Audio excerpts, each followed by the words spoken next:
ឯកអង្គមហេសី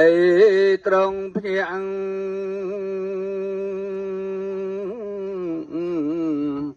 ចាងទេ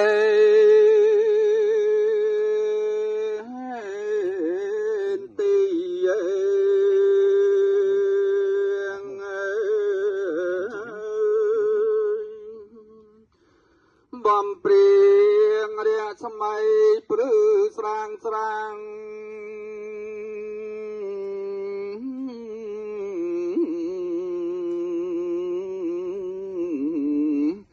ប្រនាងត្រង់យា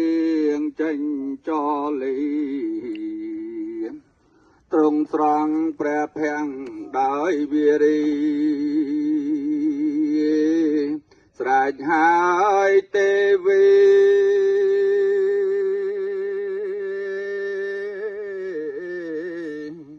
ចូលទៅ